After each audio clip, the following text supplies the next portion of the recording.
haven't qualified for the African Cup of Nations with a game to spare.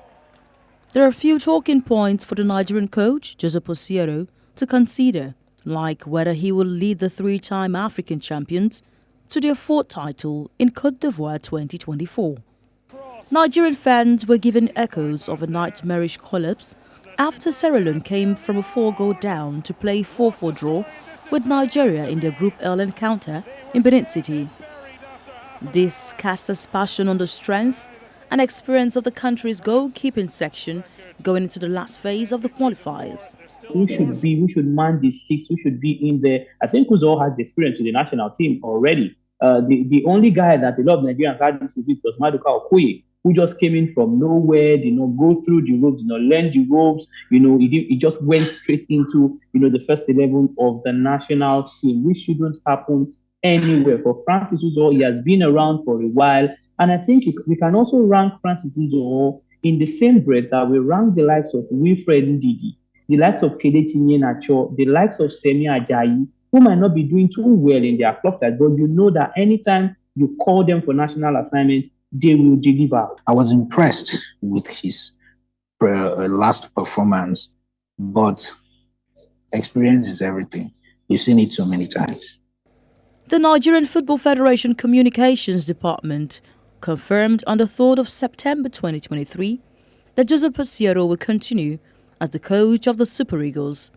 Despite agreeing to a pay cut, the NFF said in a statement that the 63-year-old will now lead Nigeria to the African Cup of Nations after his initial one-year contract ran out in July. His initial contract paid him $70,000 a month.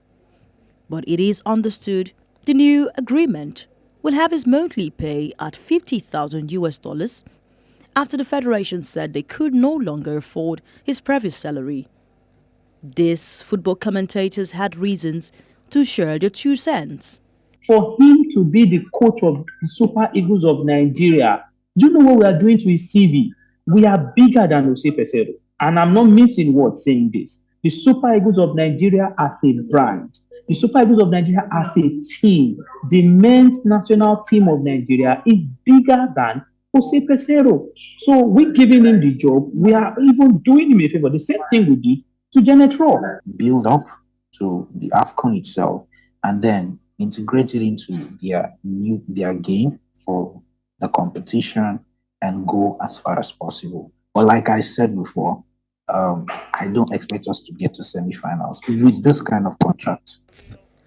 It may come off as a nitpicky to criticize a team with series leading 16 goals scored, 12 goals difference, and boasting a top scorer in Victor Osimhen with 7 goals across all 12 groups of the qualifying series. Mali, Senegal and Zambia are 5 goals behind with 11 each. The closest in goal difference is Mali with +9. However, the Super Eagles' short to-goal ratio must present something of a concern going into the African Cup of Nations.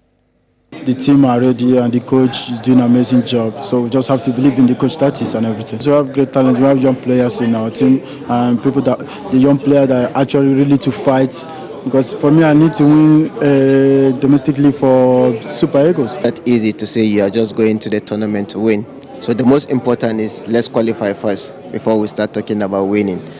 So, of course, we have no choice than to do what we can to show our family and the fans that we love putting on the show. We need to top the group, which of course we need just 1 point to top the group, and I believe we'll get it. But beyond that, people do not know this. It's very critical right now that we maintain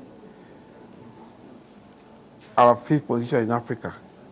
With all said and done, there are still a few talking points for coach Jose Posiero to consider. Onyechi Obaro for News Central.